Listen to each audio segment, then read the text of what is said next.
질의하시기 바랍니다. 예, 정점식 의원입니다.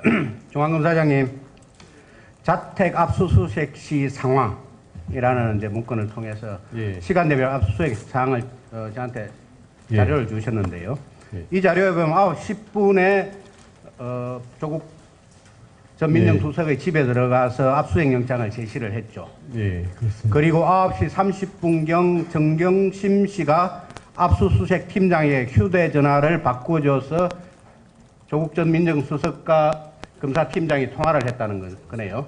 예, 그렇습니다. 그리고 나서 9시 50분에 변호인 2명이 와서 압수수색을 착수를 했고, 결국은 그 조국 전 민정수석은 전화통화한 이유에 대해서 부인의 건강 상태가 좋지 않았기 때문에 어쩔 수 없이 통화를 하게 됐다라는 식으로 지금까지 계속 언론에다가 이야기를 했죠. 그와 관련해서 우리 조국 전 민정수석의 딸이 김어준의 뉴스 광장에 나와서 한 발언을 소개하겠습니다. 조민 씨는 저는 제 방에 있었는데요. 검은 상의를 입은 수사관 한 분이 제 방으로 오셔서 어머니가 쓰러졌으니 물을 좀 떠다 줘야 할 것 같다. 119를 불러야 할 수도 있겠다. 라고 해서 물을 떠다 줬다고 그럽니다. 결국은 이게 이제 이 상황이 9시 10분경부터 9시 50분경 사이에 일어났던 것으로 보이는데, 이런 상황 보고 받으셨습니까? 그런 상황 보고받은 적이 없습니다. 네, 그런 상황이 없었겠죠. 왜 그러냐면 9시 30분경 장관 통화를 하고 나서 저 페이스북에 올린 게 9시 45분입니다.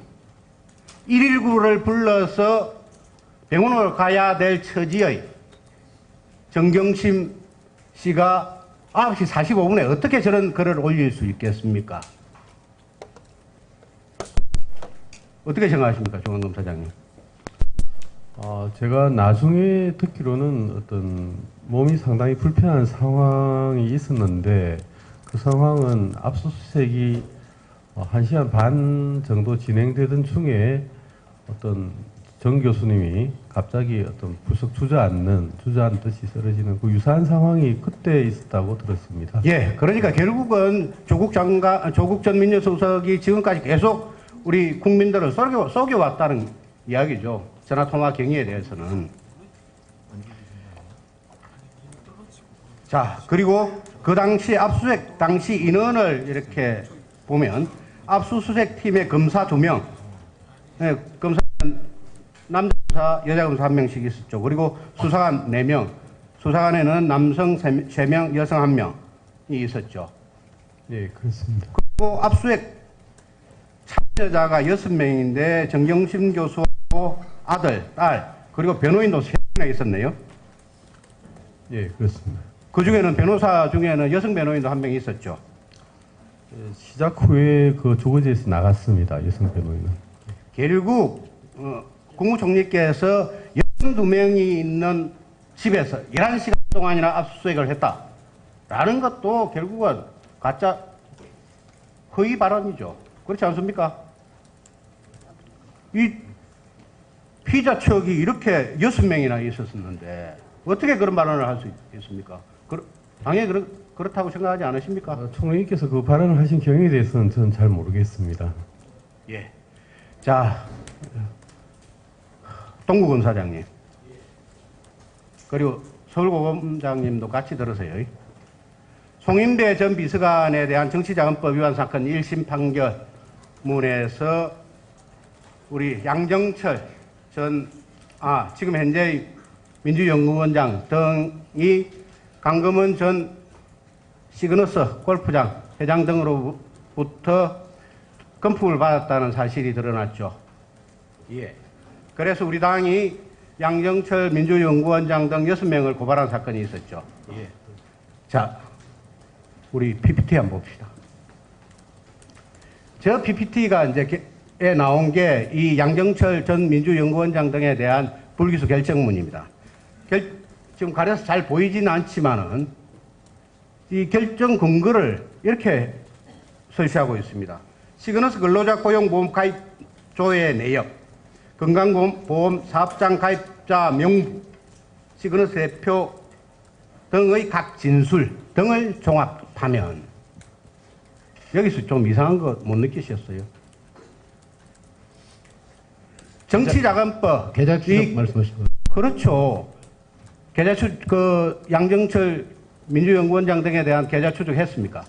안 한 걸로 알고 있습니다. 시그너스 측에서 양정철 등으로 해서 계좌로 돈을 보내줬는데 양정철 등에 대해서 왜 계좌 추적 안 했습니까? 네, 당시 수사팀 쪽에 확인을 해보니까 시그너스 쪽에서 바로 직접 이 양정철이나 이 당사자들한테 돈이 건너간 게 아니라 대행사를 통해서 건너가가지고 그걸 일일이 시그너스 계좌를 확인해도 크게 의미가 없었고 거기 나와 있는 대로 근로자 고용보험 가입 내역 조회를 확인을 하고 다음에 당사자 진술에 비춰봐서 공소권 없음이 시효가 경과가 명백해가지고 계좌 추적 없이 사건 아니 양정철도 불러서 조사도 안 했잖아요. 예? 양정철 이제 시그너스 관련자들 조사했고요. 다음에 건강보험 사회 그 가입 내역 조회까지 다 확인을 했었습니다. 금융계좌 그러니까 통장으로 돈이 보내진 정치자금법 위반 사건에서 가장 기본이 뭡니까? 계좌 추적이죠. 그런데 동부지검은 고용보험 가입 조회 내역 그러니까 양정철이 언제까지 고용보험에 가입돼 있었느냐 그것만 확인하고 계좌 추적을 전혀 안 했다는 거 아닙니까? 왜 계좌 추적을 안 했습니까? 아까 이게 그 당시에 말씀드렸다시피 직접 이게 돈이 회사에 직접 건너간 게 아니라요. 그러니까 대행사를 통해서 양정철 네. 민주연구원장의 계좌로 돈이 보내졌다는 거 아닙니까? 아마 그런 걸로 알고 있습니다. 그러면 양정철 민주연구원장의 계좌도 추적을 해야죠. 그게 정치자금법 수사의 기본 아닙니까? 근데 저기 가입 내역 조회가 그 진술 등에 비춰봐서 굳이 그 계좌 추적을 할 필요성이 없다고 아마 판단을 해서 아마 시효 경과로 아마 그 당시 한찬식 부사장이나 동부지검의 수사팀 조국 민정수석의 표현에 의하면 동부지검이 도대체 말을 듣지 않는다라는 식의 평가를 받을 정도였는데 이 사건과 환경부 브레이리스트 사건과 해가지고 동부지검이 말을 듣지 않는다라는 정도로 열심히 수사를 한 것으로 보이는데 그 팀이 계좌 압수수색도 안 했다는 거는 얘는 분명히 그 당시에 문물 검찰총장 산하의 대검에서 계좌 압수수색 못하도록 압력을 넣은 거 아닙니까? 그럴 리가 있겠습니까? 당시 전임 수사팀이 환경부 블랙리스트 같이 엄격하게 수사를 했기 때문에 이 부분도 아마 엄정하게 수사를 했으리라고 판단됩니다. 기본적으로 제대로 된 수사가 아니었죠. 가장 기초적인 금융계좌 추적도 안 했는데 무슨 엄격하게 수사를 하는 겁니까?